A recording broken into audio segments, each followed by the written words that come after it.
Chara Vishesham Chinmayam Ekam Anantam Anadin Aivavanatam Ananta Sharanyam Tanmaya Chitta Dvaya Hridi Vande.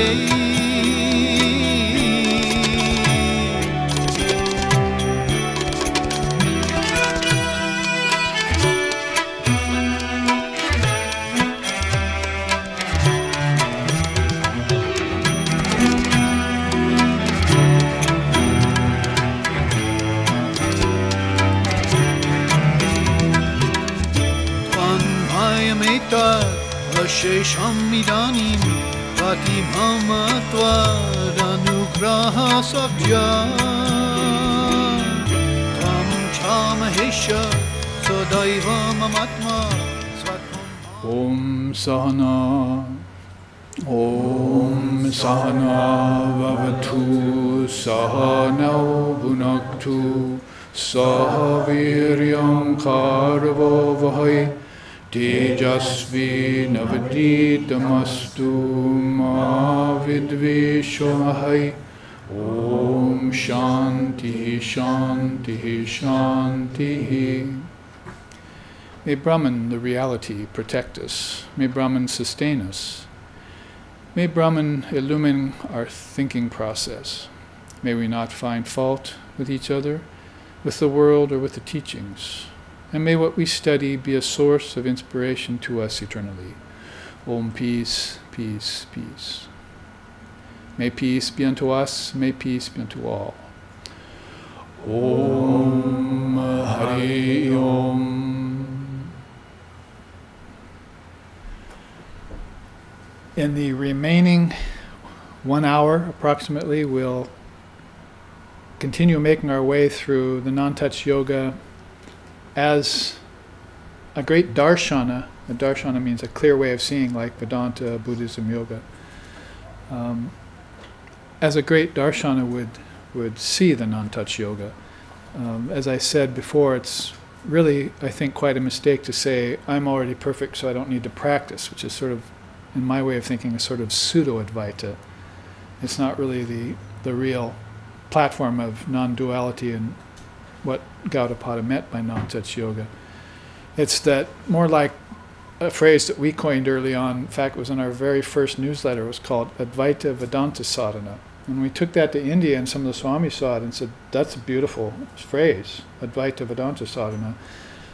If you're already perfect, why do you have to practice? Well, because you haven't realized your perfection yet, most likely.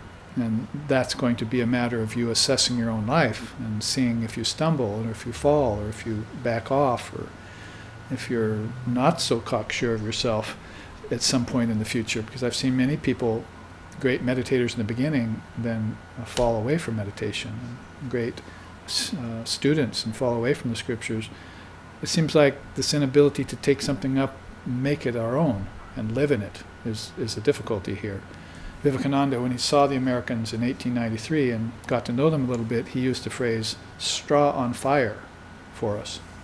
You can probably draw your own conclusion for that, but it would be that we flare up with anything new, but that we don't hold it and practice it. Whereas he said, if you get an Englishman on your side, he'll be with you forever. That stayed steady. So some of his devotees that went to India with him were English beings, men and women, like Nivedita and so forth. So, Sister Nivedita and others. So this stick-to-itiveness with the philosophy is based in practice. We have to bring it full circle into our life. That's the karma yoga aspect of it, and test it in the crucible of everyday experiences. That's what Vivekananda wanted. The teaching was Shruti, hear it, Yukti, reason about it, Anubhav, get some direct spiritual experience around it. But then they have Satchatkara.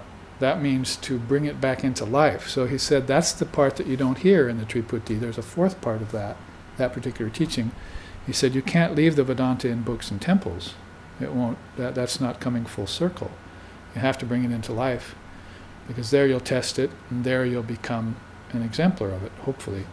And that's precisely the point here, is that pseudo-Advaita, you could say, I'm perfect, and then just sit there, and nothing really happens, you see. But if they see you practicing hard, striving to gain your realization, that's going to make a huge impact on a greater amount of souls. And that's really Divine Mother's grace. She'll save a great avatar, even a great soul, come to earth. Many of them, they say, were hardly even known, especially in their own time. Just a few disciples, you see. And it wasn't until afterwards that it began to become known. But in some cases, she'll save a soul, and they won't be even aware of their own avatarhood until she lifts a certain subtle veil. Then all of a sudden, big, powerful enactment of divinity in front of thousands of people, where if it had happened before, it would have only been in front of a few people, or maybe not happened. It would have become either premature or belated kind of thing. So auspicious timing then becomes one of the really important facets of Vedanta teachings. Auspicious timing.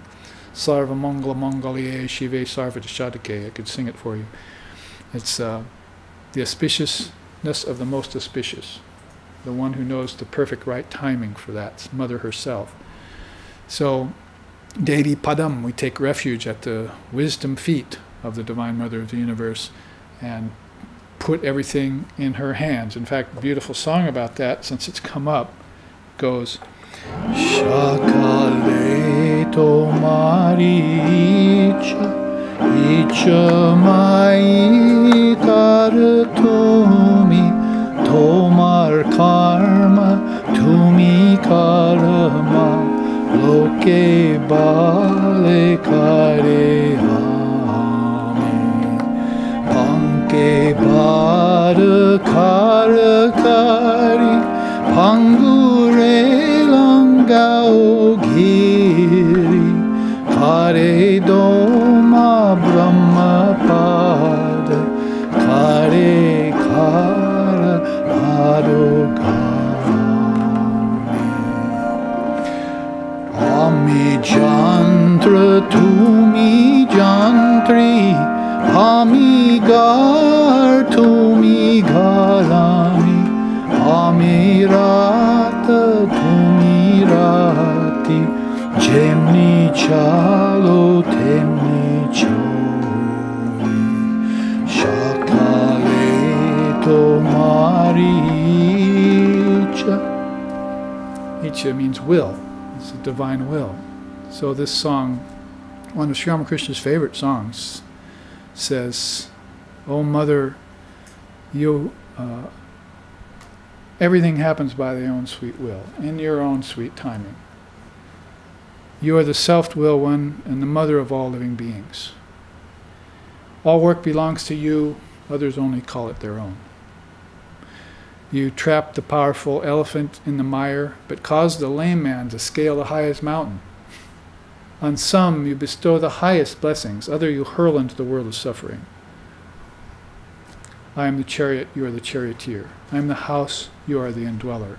I move as you move me. I think as you think through me."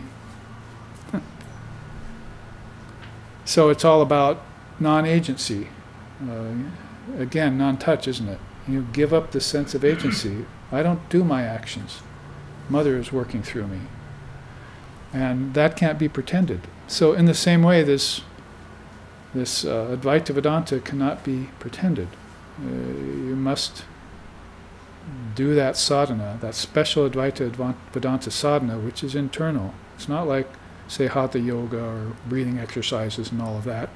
That has its place. But the Mano Yoga is supreme. The Buddhi Yoga is superior.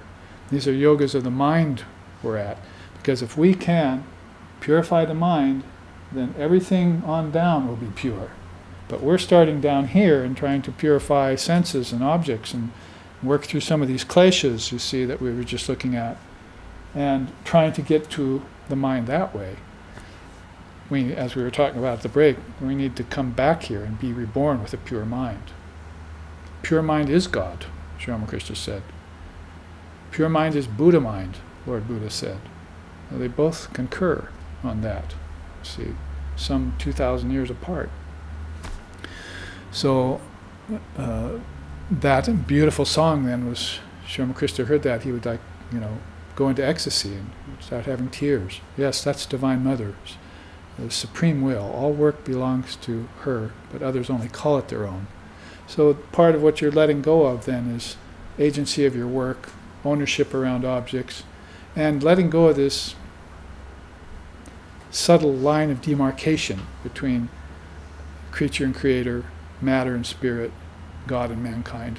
Erase those lines of demarcation. Gone. The line of demarcations between religions. There is no such thing as a foreign religion. They're all indigenous to my soul, and my soul is your soul. There's only one soul here. What do you think indivisible, homogeneous means when they use it in relation to the soul of mankind? Like there's many of them out there? No, there's many little souls with small s's, little egos, you see. But the Supreme Soul, there's only one of those. That's Advaita. And you have to realize it by Advaita Vedanta sadhana. So there is a very special, very subtle, very non-touch kind of practice that happens with great souls. When Shankara, who was a student to Patanjali in another lifetime, and who was Gaudapada's student, came to earth and lived only 32 years, they said, "You're a perfected master, why are you still practicing?" Number one, I want to keep the mirror of my mind wiped clean so that I can have the best vision of God at all times. I don't want any distortion on my lens. See? So the mind is kind of a lens. The mind is so important on your way to God and your way down to earth. You see, the mind is the pivotal place. The mind is everything, my child. That's how Holy Mother, my teacher's teacher, put it. And number two, I want to be an example for everyone of how to take a teacher and how to do spiritual effort. Those are the two reasons why a perfected soul would continue to do sadhana, even if he didn't need it. So, some words about Advaita Vedanta sadhana, and that we understand non-touch yoga, Advaita yoga, in the most clear and succinct possible way. So then if we climb up this chart again, Patanjali is not throwing these things at us to depress us. Maybe it's really yoga that should be called pessimistic, because he's looking at all these impediments. So the next are the four distractions. Dukkha, Dharmanasya, Angame Jayatva, and Shvasa Prashvashaha. These are great 7-8 syllable Sanskrit words. Basically, sorrow, despair, unsteadiness of limbs, and uneven breathing. You might have come upon those in your practice. Now, this isn't a list for parents and children, worldly people. You have restless limbs and your parents don't do anything about it. They just say, settle down. Or they let you run wild. So when it comes to trying to sit like this and you can't find a good place for your arms, or you always want to shift your body and you haven't mastered your asana yet, and you have to try and get that ekasana position where you can sit like this for hours without moving. Why? Because Brahman is immovable, and you want to realize I and my Father are one, right? So you're going to have to be like Brahman. That's why they sit in meditation for 6-8 hours a day, or 49 days under a bo tree or something, because they've learned that ekasana position, and now everything's fine. See, now I don't have to worry about any of the tattvas, any of my problems that arise in my mind. I've got them mastered. Now I can see the light. There's nothing in the way. But look at how much is in the way in the meantime. I know people that have meditated for 10 or 20 years and they still haven't really made the first step towards really meditating yet. They haven't really concentrated yet. And they can't concentrate because they can't remove their mind from objects. That's the 5th, 6th, and 7th limbs of yoga right there. 5th is pratyahara, a kind of restlessness. So you can't take my mind off the objects. And I'm sitting there in meditation, What's for dinner? My knees hurt. I wonder, what's going to happen tomorrow? Whatever. Past, present, and future all going through their mind. Or somebody insulted me yesterday, and I'm spending my hours thinking about that. Meanwhile, God's waiting at the door. When's he going to get busy and meditate on me, you see? So then the next step is concentration. If you can take your mind off objects, you can concentrate. If you can concentrate, then you can meditate. And if you can meditate, you can get samadhi. That's the eighth limb. So how are you ever going to even meditate when these other steps are not together yet, are not in place, are not mastered? So that's the idea with things like uneven unsteadiness of body. I have to get my body comfortable.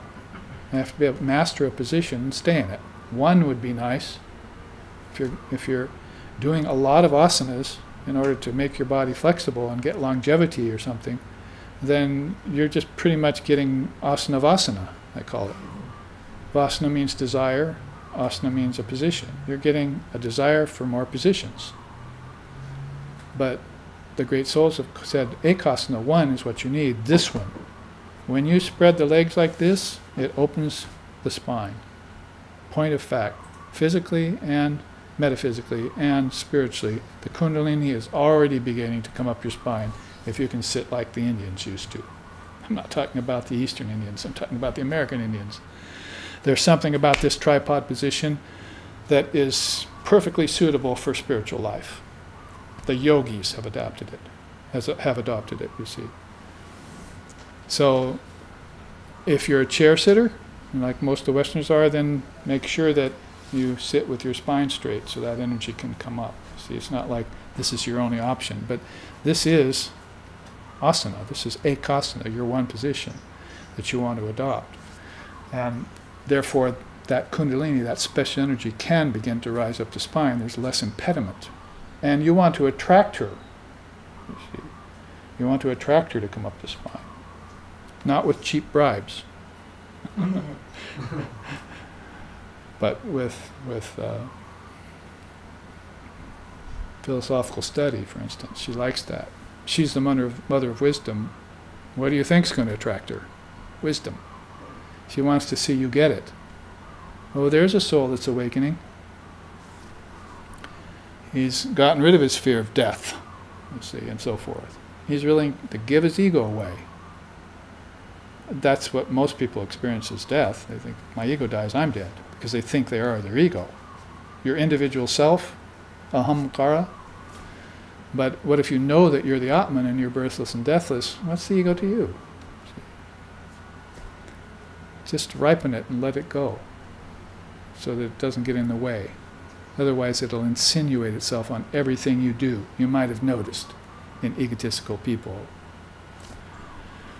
So all of this, then you get to these 9 impediments. You see, imbalanced mind had to deal with these. Dull mind has to deal with these. Now what are the 9 impediments? They're called vikshepas, antaryayas. Those are 2 words Father of Yoga used for them. Vyati, disease, physical. Sthana, complacency. Samshaya, doubt. Pramada, negligence. Alasya, idleness. Avirati, sensuality. Bhranti darshana, philosophical confusion. Alabdha bhumikatva, inability to make progress. And anavasti tattvani, backsliding. 1 step forward, 2 steps back. These are physical, mental, intellectual, and spiritual impediments. 9 of them. So these are what the great holistic, the original holistic healer, you might say, of that time. Patanjali was it. People are studying Ayurveda now. Well, Patanjali cleared that up for them, that's why. They found out about the rasas and the dhatus and the karanas of the body-mind mechanism. That's all yoga. He lists them for you. I think they're here, but he lists them for you. So now people are saying if they're going to study Ayurveda healing, Indian healing, they're going to have to know the rasas, dhatus, and karanas and how to clear them up, how to treat them.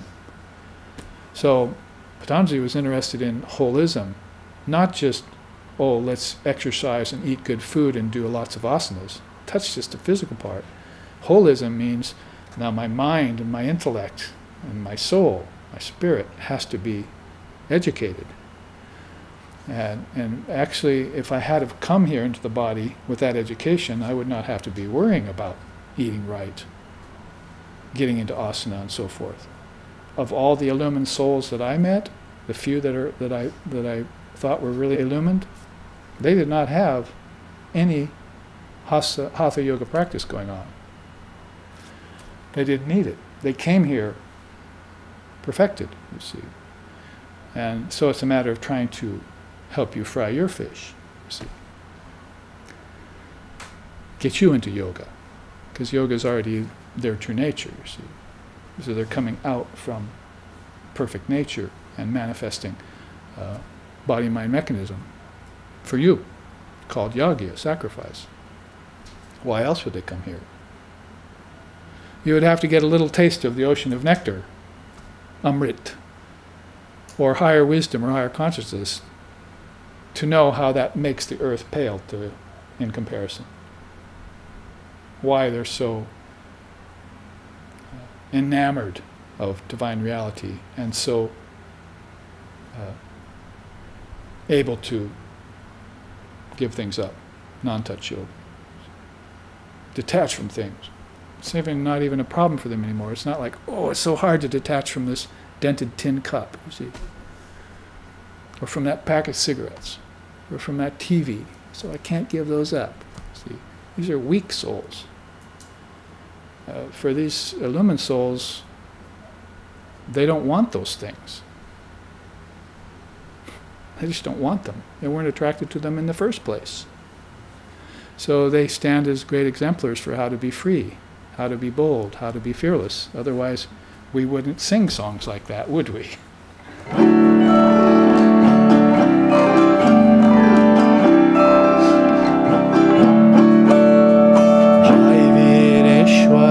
Jai Tripurari, Gaye Hamu Sabha Mahima Tere. Jai Vireshwara, Jai Tripurari, Gaye Hamu Sabha Mahima Tere. Jai Ho, Vivekananda, Bunjadanu, Mahimati Hari. Jai Ho, Vivekananda, Bunjadanu, Mahimati Hari. Vireshwara, Jai Tripurari, Gaye Hamu Sabha Mahima Tere. Yes, it's about the bold and fearless soul of Vivekananda who came here in the age of Kali, in this dark age of darkness, and brought these Vedantic teachings. Not only that, like Hanuman, he jumped the ocean in a modern age and came and brought these teachings to America and England and other European countries. Why did he do that? We didn't like him when he came here, and neither did the Indians like him bringing their wisdom to us. See, there were a lot of traditionalists over there. The Christians defiled him in the papers, and he got letters from people back in India saying, "Why have you taken this teaching to the untouchables in the West?" He said, "Because I have no caste. I can't lose a caste because I'm free. I'm beyond caste. I'm beyond religion. I stand at the head of the Vedas. The Vedas are in me." So this is boldness. This is fearlessness. In the face of antagonism from both sides, you see. How does a yogi walk? How does he speak? How does he eat? How does he hear? How does he think? So forth. Is the question asked in Uddhava Gita by Uddhava to Sri Krishna. Basically that idea is that he's the same in pleasure and pain, heat and cold, and in fame and infamy. The same. Imagine how hard it would be if everyone turned against you. How would you feel? See? Would some of these come dancing back on you? Depression, sorrow? See? Or would you just say, "I'm the Atman"? They will wake up. Forgive them. See?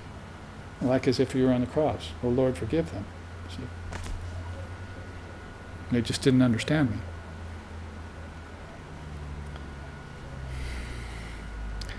So those 9 impediments are physical, mental, intellectual, and philosophical, intellectual, philosophical, and spiritual. Those last 2 particularly are your spiritual impediments. Inability to make progress and backsliding. You start to study, or you start to get up a meditation practice, or you start into take initiation and start practicing the mantra. Whatever it is that you do as a practice, you give it up too quick. You can't make progress in it, and you backslide in it all the time. So those are very hard. And guess what? They're hard to begin with, but they get worse because you develop a habit of backsliding. That's why they want you to get into the practice, into this, take your refuge in the Buddha, take hand with Sufis, take mantra diksha with the Vedantas, however you call it in any tradition. They want you to do that, get you through the door, and start practicing. See, start cutting yourself in the image that you are. Thy Father, be thee perfect as thy Father in heaven. He wants you to get yourself in that image. So you can't waste time. So if you start into it and you give it up, there's the first strike against you, see, because it's going to be twice as hard the next time to start in again without that thought in your mind, I failed at this once. It's very hard. So that's called a spiritual impediment. There are plenty of mental, intellectual ones. The only intellectual one is there, Bhranti Darshana, confusion. That is basically about what? About my nature, about the nature of the world and the nature of God and the nature of my soul. I have distortion. Bhranti means distortion or delusion about the nature of things. So I don't know that God is eternal. I don't know that my soul is one with God, and I don't know that the world is unreal, changing at a billionth of a second. Those 3 things I don't know. So Ramakrishna said about his 16 apostles, if they know me, who I am, if they know who they are, and if they know what the world is, I don't have to teach them anymore. They will be free, and I can go on and fry other fish. See? 5 million of them to date. That's about how large the Ramakrishna movement is right now. In a very short time since he passed away, 1886. So a great steamliner has gone by. We are the waves.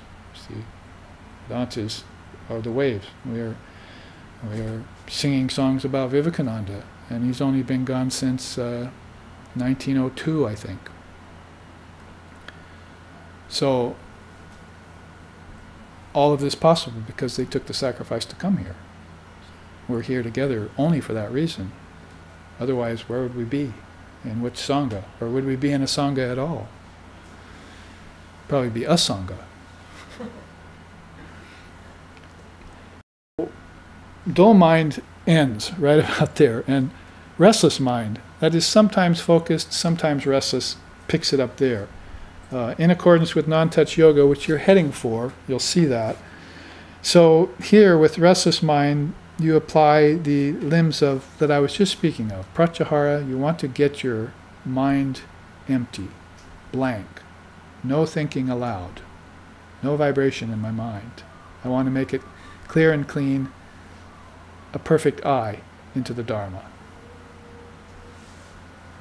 So, non-thinking. Non-touch, right? It's one of the things you're going to have to master in order to get to the non-touch yoga is no mind. I'd be able to shut down my thoughts whenever I want, like I do in deep sleep tonight. Only I don't do it on my own auspice. Nature takes me over. Ignorance takes me over in my deep sleep tonight. I don't want that. I want to be master of all my states. The A, U, and M of Om are waking, dreaming, and deep sleep. So I have to master those, all 3 of them. So I'm going to then use this, these 5 aids to steadiness here. Utsaha. Somebody wrote me today and said, I am Utsaha. I said, good, good. That means enthusiasm. I am very enthusiastic. It was one of my beautiful Hindu student says once in a while, "I am very keen to know this, Babaji. I am very keen to know this." So, funny, a Westerner has to turn around and teach an Indian. You see, that's the sign of the times, right? We learn from the Swamis, now we have to go back to India and teach others, see, so that everyone gets spread around everywhere. Teach is not really a good word. Share would be better. Enthusiasm, then, and sahasa, courage. We just sang about that. Jai Vireshvara, Jai Tripurari. It's courage, see. Courage, courage. Be courageous. Is that the lion, the cowardly lion? And dhairya, steadfastness. Adhyatma vidya, seeking wisdom. And mahat seva, service of the great ones. Those are the 5 aids to steadiness.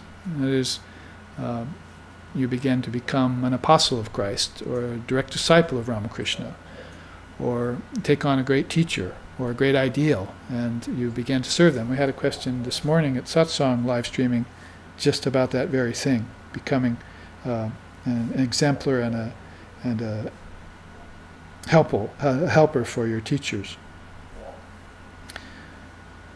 Now, the 7 modes of mastery are just above that. Practice the 4 aids. And those are things like being good to other people, compassionate to other people, and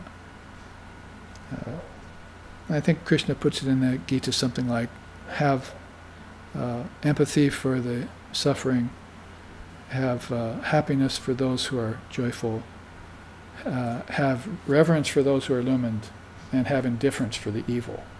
That's basically how he puts that kind of teaching in the Gita. Contemplate the inner light.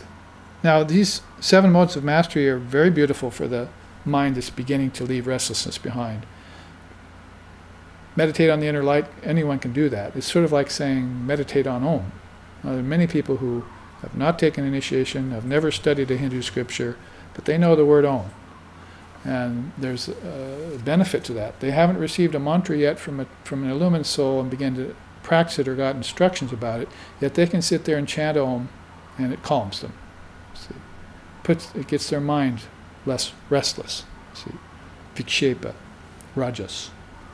So Om is a very powerful influence on people, even if they only just hear it and don't know anything about it.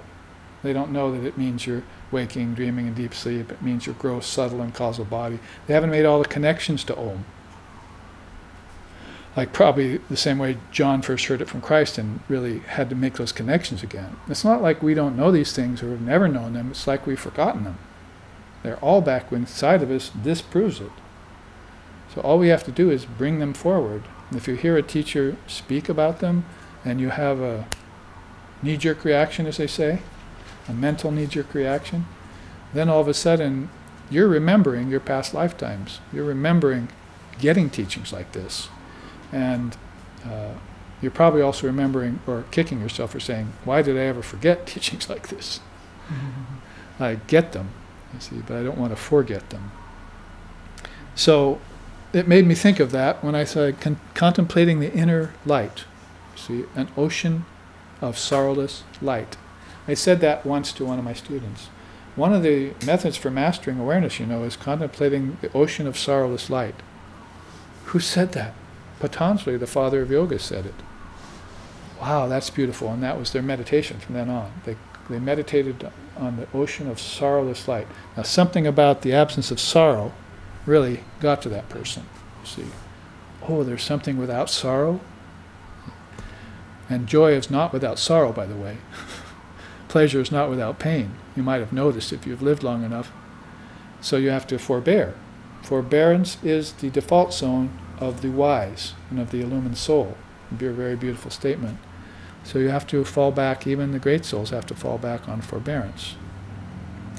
Until then, you have to actually be manning up, as we said, and facing off the beasts, those trials. And you do them in typical non-touch yoga fashion. Patanjali says, As I said, he was a great healer on the physical level too. If you get a cold, then you don't react to it. You do not say, I have a cold. That's why people walk around and don't say anything about their cold, because they never want to say, I have a cold. If you finally force it out of them, they'll say, my body is a little ill. But they will not admit to being having disease, because the Atman cannot get disease. And they are the Atman. They are the eternal soul. There's nothing else than that. There are none of these other things. That's why you learned them. That's why you're dissolving them. That's why you're giving them up. That's why you don't want to touch them. You want transcendence. You don't want to mix anymore. See? It's an unholy matrimony. You want to be yourself.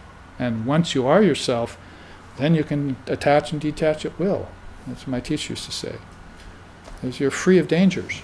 Other people can't do that, you see. Because, say, if somebody, oh, I quit drinking for 12 years now. I remember a student of mine.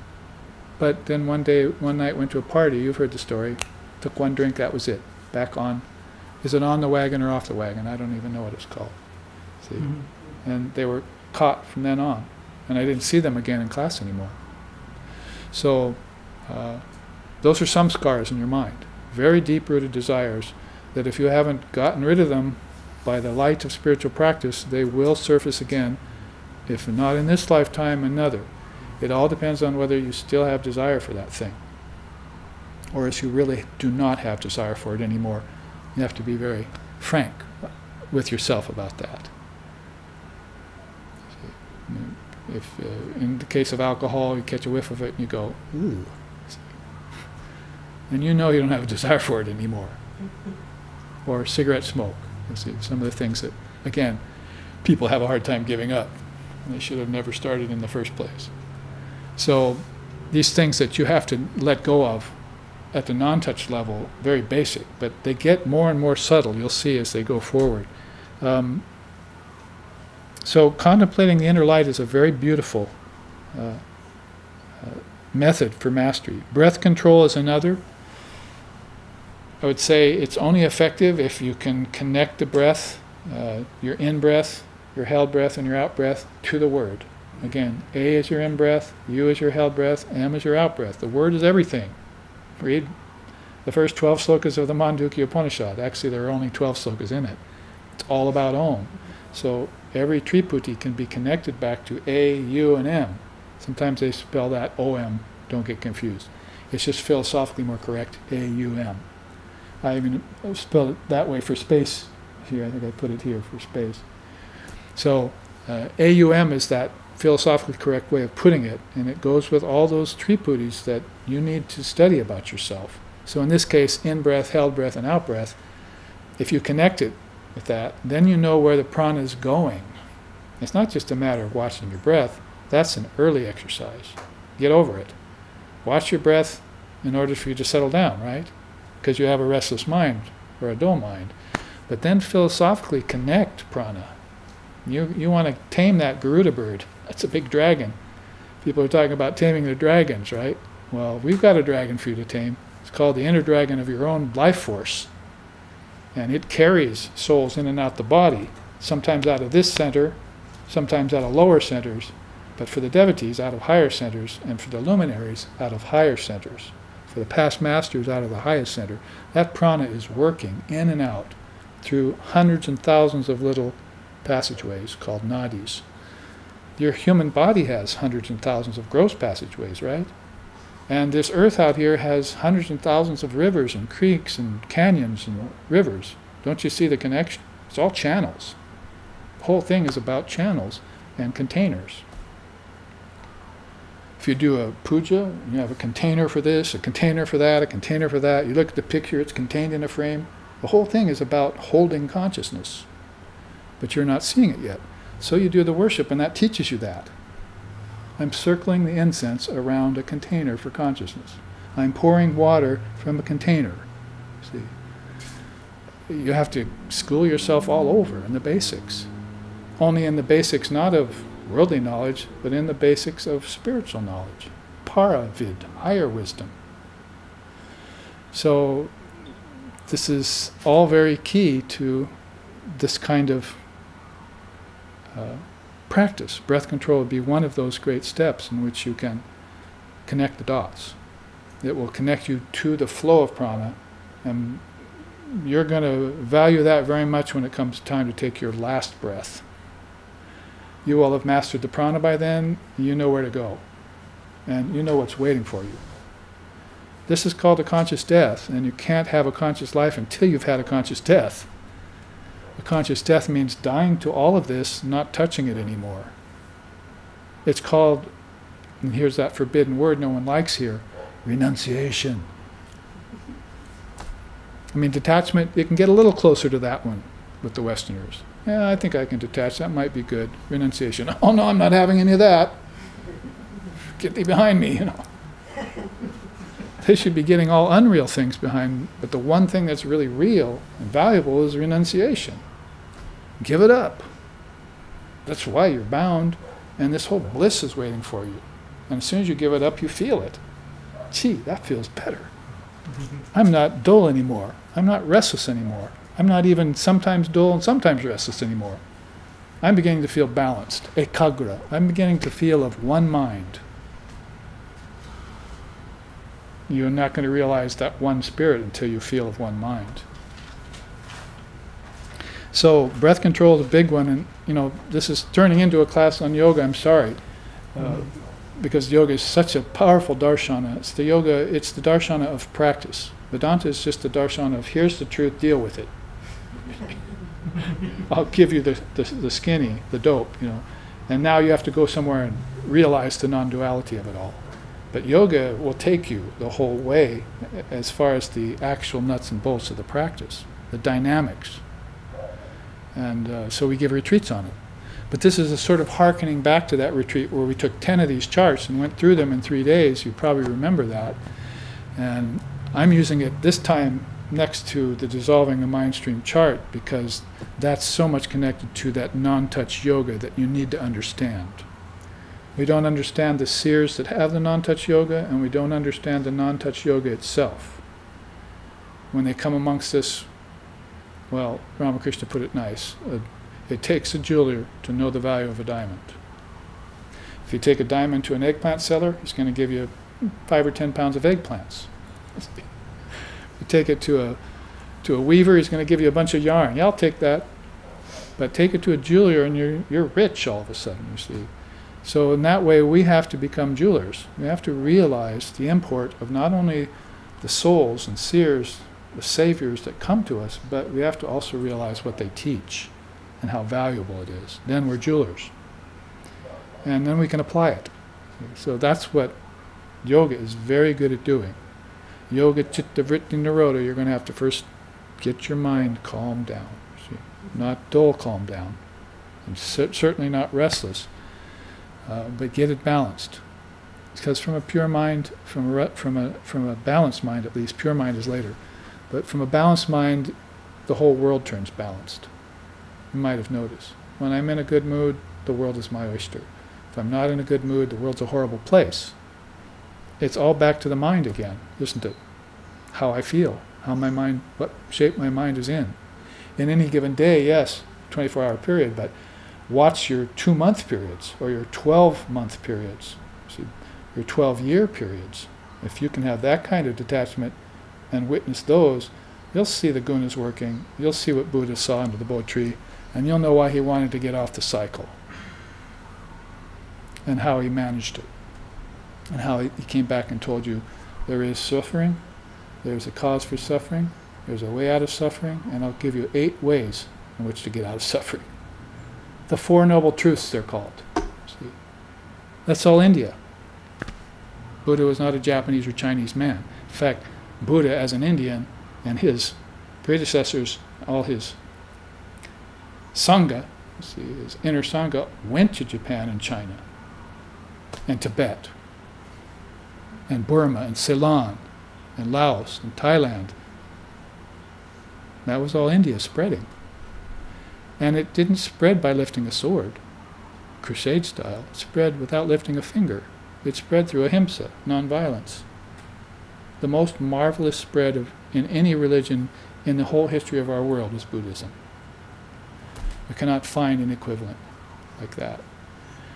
Turned people into vegetarians, made them give up animal sacrifices and stuff. Just, pretty much the one instance that we know of in religion, besides ancient India before Buddha's time, and of course Buddha came out of that, where religion was with a capital R. It was affecting what it should have been affecting, you see. It was itself. So, all praises to Lord Buddha. Now, contemplate the alambanas. I started out the class pretty much saying that. Start with earth, meditate on it for a few days, a week. Take it all apart, earth in every way you could possibly think of it. And then think about what earth is in your dreams. After you've seen it out here, in all its many forms, trees, metals, whatever, then take it into your dreams, and then take it into your deep sleep state. What happens to earth in my deep sleep state?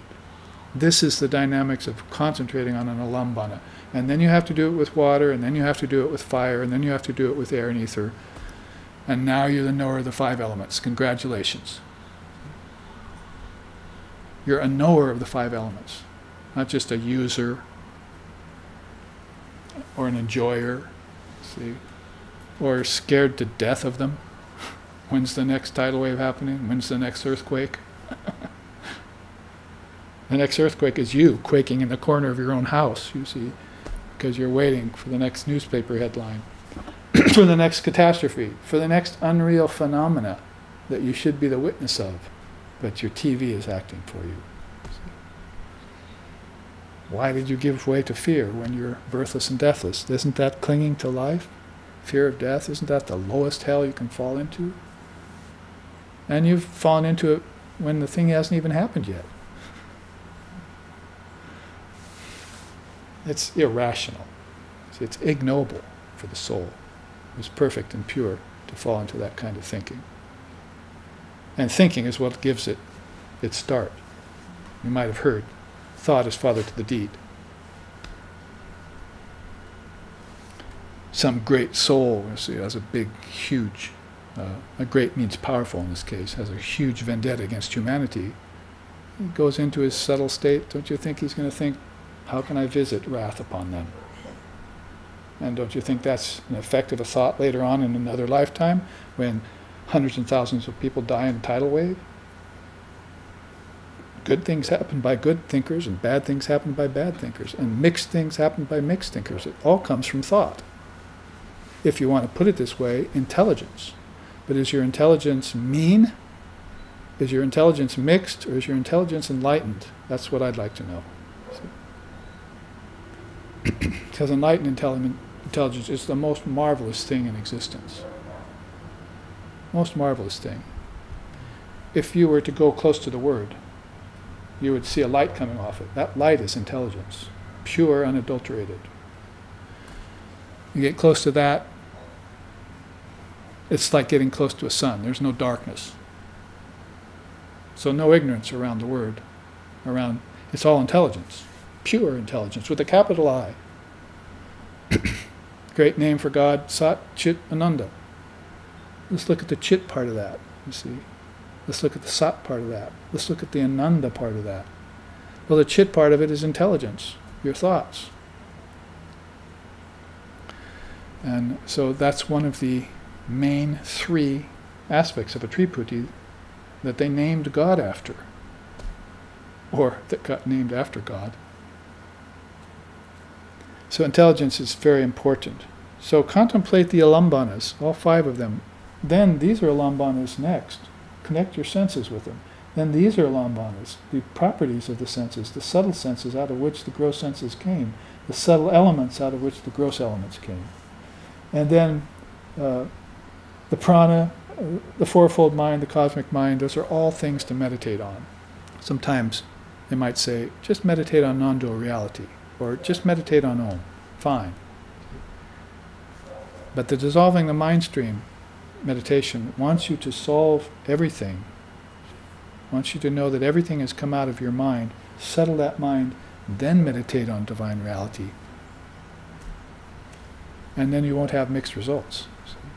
Do your homework. You've been trying to meditate on non-dual reality for how many lifetimes? Don't you keep backsliding? Are you making progress in it?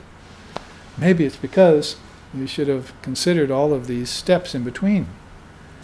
That's why Ramakrishna said, if you jump from the lowest step to the highest step, if you're a good high jumper, then you won't ever know what the steps in between were made of. And if you go back, you'll find out they're made of the same thing that the upper and lower step are. Brick dust, lime. You see? In other words, it's all consciousness. It's all made of consciousness. But you didn't know that. You only said God was real and the world was unreal. And that's as far as you went. Or God is full and the world is empty. But you didn't prove it to yourself by all the steps in between. By knowing air, earth, fire, water, and ether, how it came out of your senses, how the senses came out of your mind, how the mind came out of the great mind, and how all of it came out of the Word. It's not that hard to do, see, theoretically. So take it in and use it as an object for meditation. That's Patanjali's, one of his 7 ways in which he gives you to suss out divine reality. The hound of heaven is now on the trail, and it's gaining ground. It's not backsliding anymore. Another one is recalling dreams in deep sleep. We probably said enough about that, so I don't have to go into it very deeply. Recalling dreams in deep sleep. Meditate on that. Then contemplate your Guru and Ishvara. Ishvara is the chosen ideal. For the Shaivites, it's Shiva. For the Vaishnavas, it's Krishna. For the Shaktas, it's Divine Mother, and so forth. For the Christians, it's Christ. Meditate on your chosen ideal, God with form. Because if you meditate on God with form, you get what's in God with form. You begin to look like your ideal. Did you notice out there? People who love Jesus look like Jesus. People who love Buddha look like Buddha. Races are born out of that. See? It's a spiritual physiognomy going on there that very few people can read anymore. Who can read it? The Guru reads it. You talk about reading the Akashic record, that's nothing. That's back there with the prana. He's talking about reading the soul of human beings. That's much better than matter. I mean, you're talking about reading sentiency. Reading insentiency is, is a matter of mere semantics. Try and read a soul, their diagram. Try and look at the human blueprint and see what's going on there. That's very difficult. There are many surprises in store for you when you do that. Pleasant and ugly.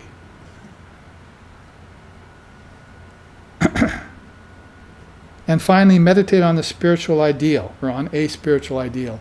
7 beautiful ways in which Patanjali calls 7 methods for mastery. Gives you a choice. I think I'll take meditating on this sorrowless ocean of light. Goodbye, everyone.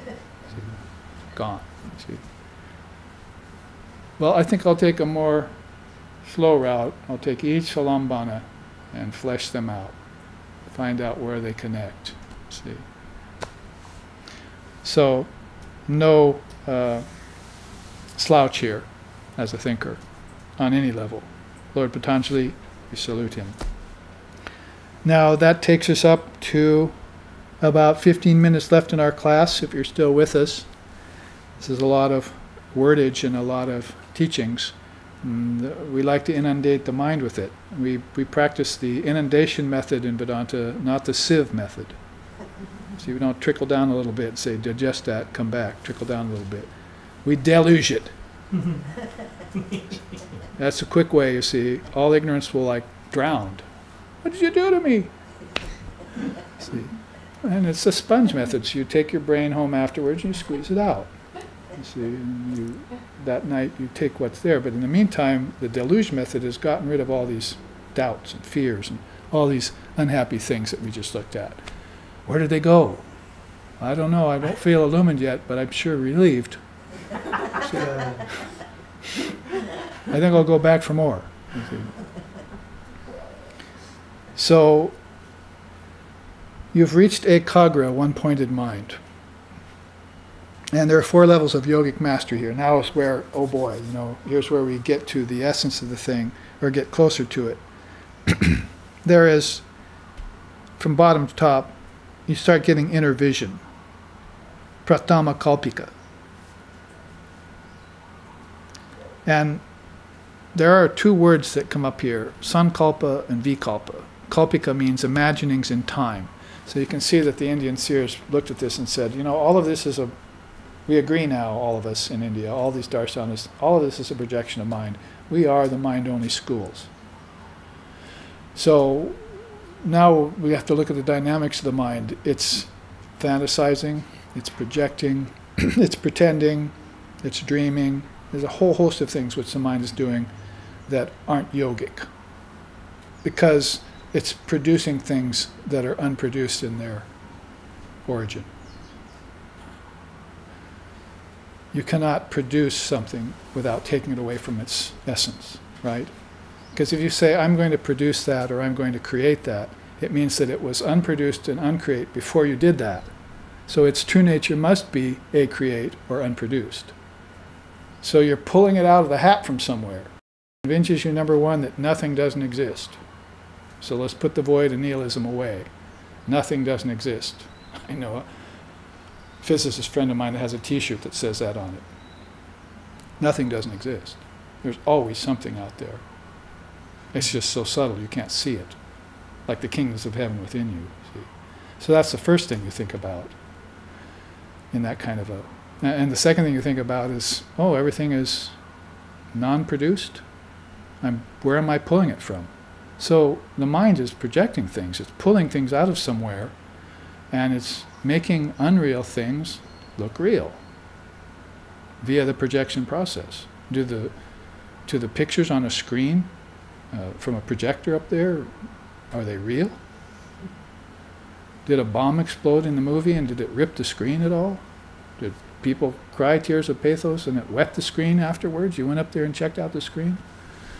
No, the mind's projections are unreal. And so, kalpika, see, basically, pratama kalpika is a different kind of projection. It's not fantasizing and projecting and pretending out of desire. That's vikalpa. And it's not projecting things from the mind out of dream and fantasy and all that. That's sankalpa. But it's now pratama kalpika. My projections have been traced back to their source. Like Christ on the road, Paul on the road to Damascus. He saw Christ. That's a projection from the Christ for him. See, it wasn't the real Christ there. It was a projection from Christ's subtle body that gave Paul a vision. So the vision is not the real thing, but you're now tracing all of your thought vibrations back to a source, which is probably a matrix. A matrix is something, as you know, that's an intermediary for something else. So before, your matrix was the ego. See, it wasn't doing a very good job of reflecting the truth. Before that, your senses were the matrix. Oh, they were really doing a poor job. See? I mean, I can look at the moon and touch my eye, Gaudapada says. I see 2 moons now. So my senses are defective, right? It's a mere touch can cause them to be other than what they are. So I look at my senses in regard to everything that they can show me, and it's all external. It's outgoing by nature. That's the senses. So I need to get in touch with my inner senses.